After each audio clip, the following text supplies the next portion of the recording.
Cuando todo parece apagado, Dios todavía puede encender el fuego. Sonido del Altísimo.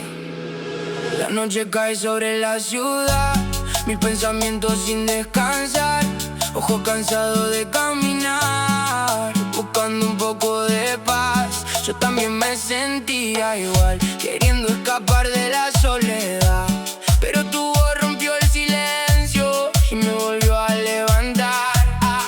Y ahora siento algo distinto, como fuego corriendo por dentro. Cuando tu gloria empieza a bajar, todo vuelve a cambiar.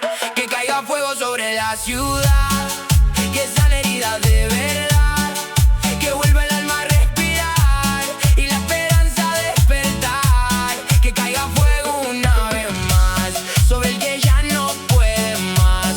Si tu presencia llena el lugar, nadie vuelve a ser igual. Subí la pista, que el cielo ya empezó a bajar. Vi tanta vida volver a empezar, lágrimas rotas sanar de verdad, gente perdida encontrando paz cuando te empiezan a escuchar, porque tu amor no sabe fallar. Llega tiempo para rescatar, cuando parece que todo se va, tu fuego vuelve a levantar. Si todavía hay respiración, todavía queda salvación. Si todavía late el corazón, todavía hay restauración. Abre el alma de par en par, deja su fuego entrar, porque esta noche algo especial te va a transformar. Hey.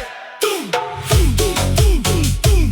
Hey. Se está encendiendo el barrio, hey. Se está moviendo lo alto, hey. Nadie lo puede apagar.